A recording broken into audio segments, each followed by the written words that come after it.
Hey sixth graders, this video is on rounding numbers. So please label the top of your page that you are taking notes on. So it should be the next page in your notebook. You can use the backs of your pages too.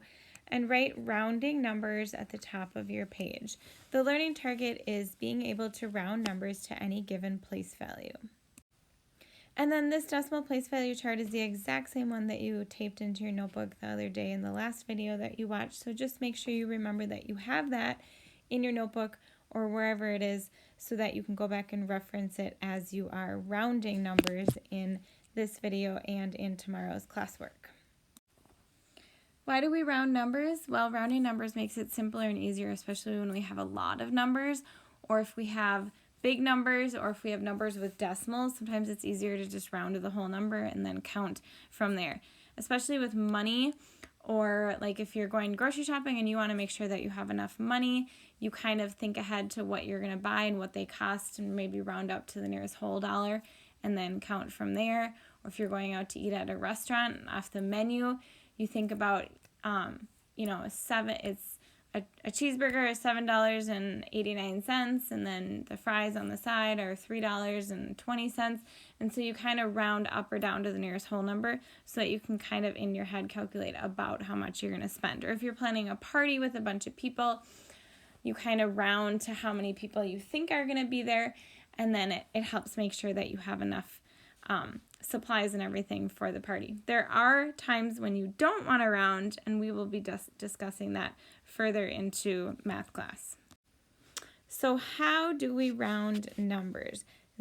I would like you to write these down. So I'll go through it and then you can pause me and write all of this down. So steps for rounding numbers, you'll want to write that and maybe box it so it stands out on your piece of paper and you'll be able to see it when you have to remind yourself how to round numbers. So first, we find the place value that we are rounding to and underline that digit. Then we look to the right of the place that we are rounding to, and we look and see if it's a 5 or more, we raise the score or we increase it by 1. So we go up.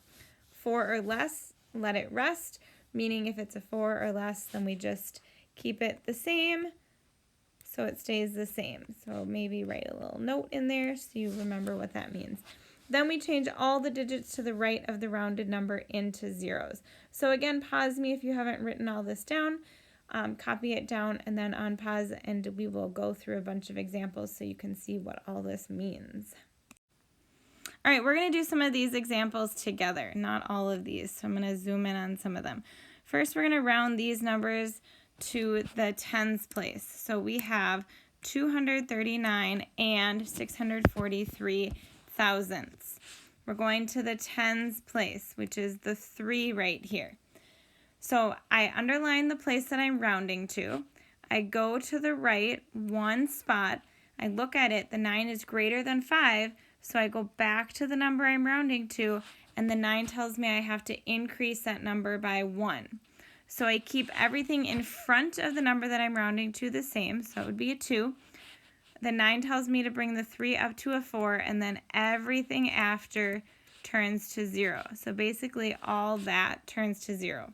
Any zeros after the decimal, if there's a number, you would leave the number, but any zeros after a number or just with nothing after it really have no value. So I would just cross those off. So then this would be 240. If we look here at 12 and 5/10, round to the nearest tens place. So I look at 1, that is my tens place. Nothing is in front of it. I go to the right, which is a 2. A 2 is less than 5, so that tells me I go back to the 1 and it stays the same. So I have 1, 0. Remember, all that turns to zeros. Anything after the decimal can be deleted, so then it's just 10. And if we think about this number right here, 12 and 5/100 is really just a little bit more than 12. And if I think of 12 and I round it to the nearest tens place, 12 is a lot closer to 10 than to 20. So try not to let the decimal points confuse you. Still in your head think of, okay, where does this number fall on a number line in regards to tens, hundreds, thousands? Let's go down to these ones right here, and we're going to round these to the nearest ones place. So we have 45 and 923 thousandths. My ones place is right here as a 5. Even though there's a decimal right here, I still go to the next place to the right, which is a 9. The 9 is greater than 5, so I go back here and it tells me to round up. I keep the 4, I change the 5 to a 6, everything turns to 0, but then I know I can drop these zeros and then it's just 46. And then we have 0 and 12 thousandths. 0 is in my ones place. I go to the right, which is a 0. 0 is way less than 5, so then I go back to it, keep 0 the same. So really 12 thousandths rounded to the nearest ones place is just going to be 0. And now we're going to just round this number to the nearest tenths place. So write this number down in your notebook. We're going to round to tenths. So remember, we're going to find a tenth. The tenth is right here, TH, so it's going to be after the decimal. So that's my 3. So that tells me that everything before the 3 is going to stay the same. I can write that down even before I round. I go to the right to my 7. The 7 tells me that I need to go up a number, so I go back to the 3. It tells me I have to round up to 4. Everything stays the same. And now the 4 needs to stay here, but these zeros can be deleted because there's nothing after the 0, so it holds no value. So 10 and 376 thousandths is going to be rounded to 10 and 4 tenths when we round it to the nearest tenths place.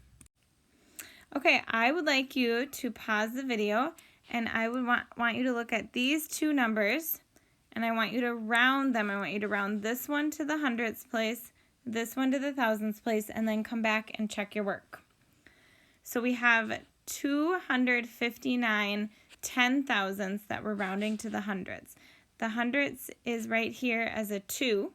I look to the right, which is a 5. The 5 tells me to go back to the 2 and round up.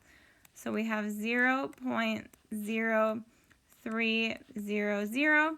These zeros can be deleted. These zeros need to stay because they represent that we have 0 holes, and this is representing the tenths place. So my answer then would be 3 hundredths. If I look down here at 14 and 782 ten thousandths, and I look at the thousandths, which is the 8, I go to the right, which is a 2, and then it tells me to go back to the 8 and leave that the same, so everything in front of it is going to stay the same, so 14.078, and then the 2 changes to a 0, and then my answer would be 14 and 78 thousandths. And then that's all I have for the video, so make sure you go back and rewatch any parts or pause anything if I talked too fast or if anything was confusing. We will also do more practice in class tomorrow, which will help some things click a little bit better as well.